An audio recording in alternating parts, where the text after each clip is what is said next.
Welcome to Banjo Tips with Matt Marshall and special guest Chris. Chris is in the barn helping us out playing today, and we're going to learn a little bit about backup banjo.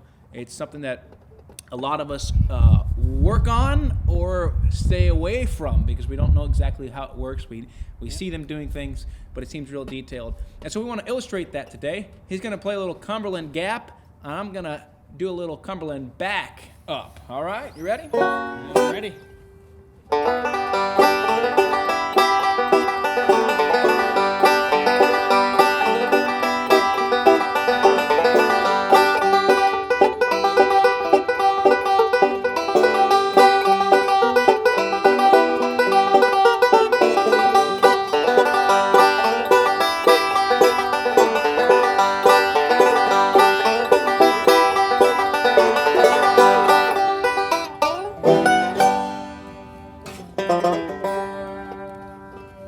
Nice. Okay, what I was doing there to start with was playing in what's called the F position on the G chord. And that's just 2 frets up from F right there. And I started out, as you did your part A, I was staying within here, and I was playing around a little bit because some songs show you, some versions of Cumberland Gap show you the fact that there's an E minor in there.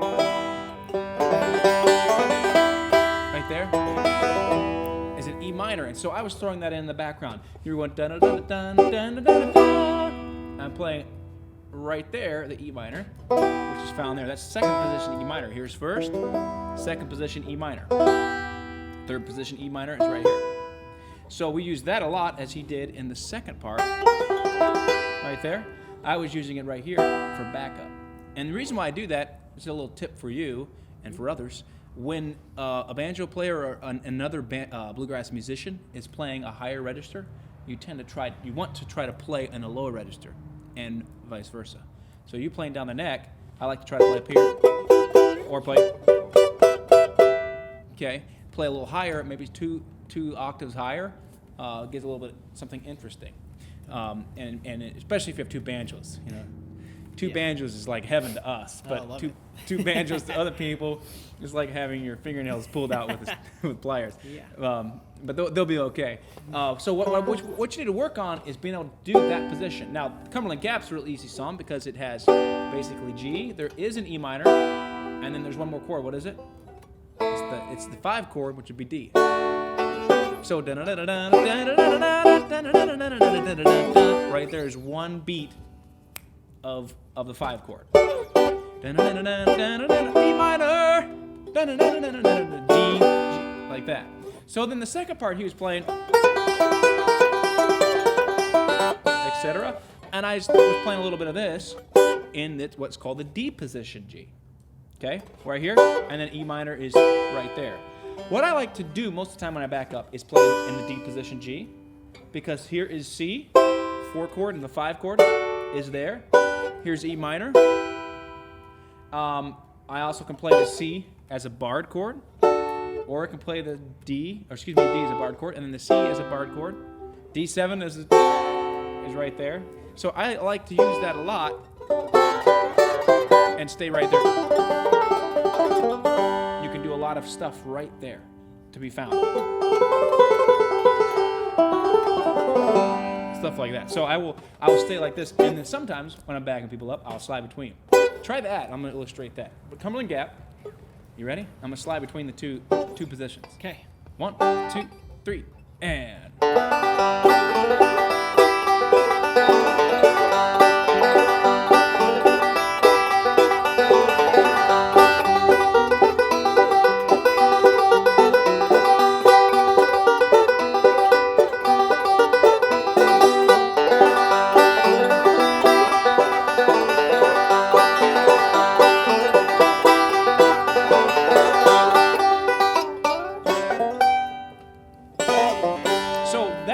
Because that, again, adds a little more flavor to it. You don't have to do that.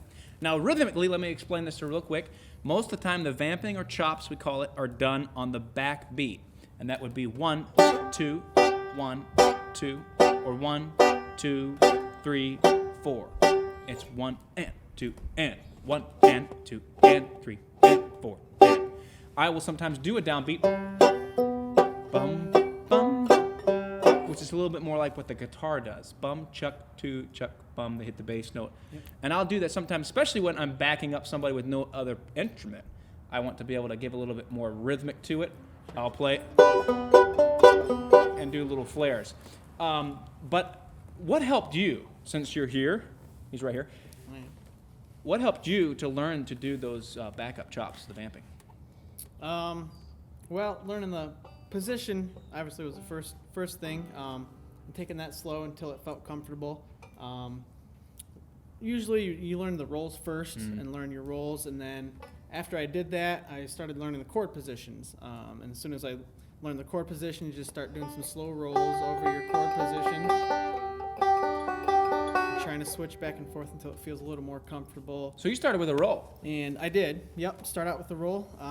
And that took a while to get used to that, and once that felt comfortable, then move on to the next thing. Mm-hmm. And I try to illustrate too. If you can, just do 1, 2, 3, 4. 1, 2, 3, 4. Stay on one chord just like that. 1, 2, 3. When you first start, that offbeat seems a little awkward, and, yes. and it does. But you'll get it down. 1, 2, 3, 4. Another way you could do that is actually when you first learn, you usually start with a pinch.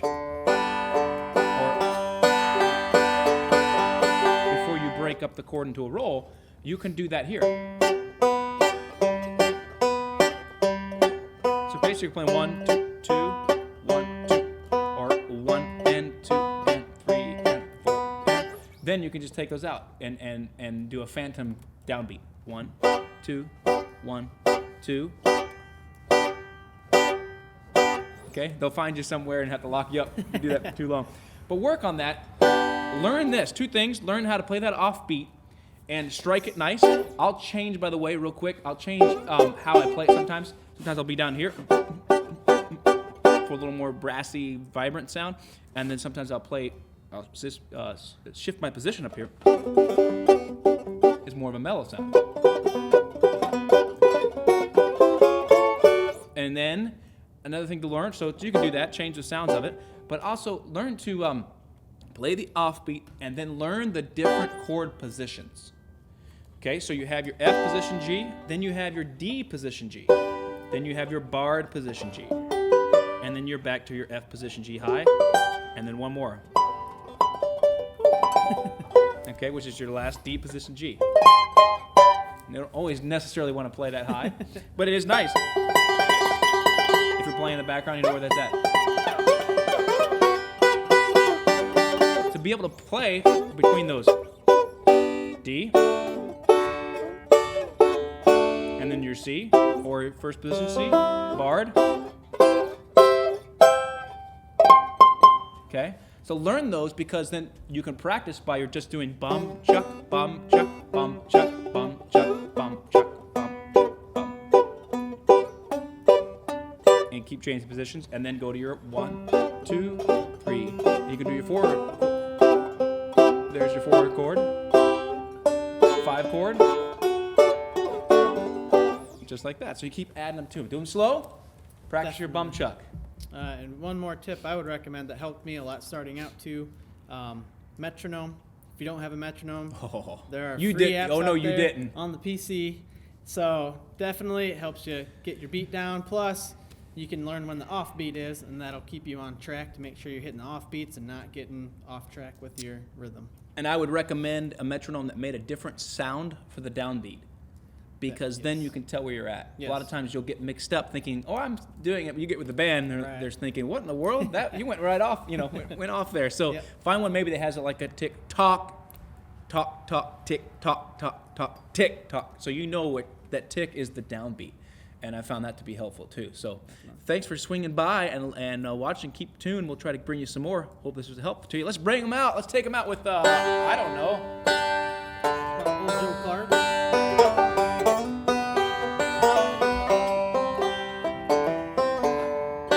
That say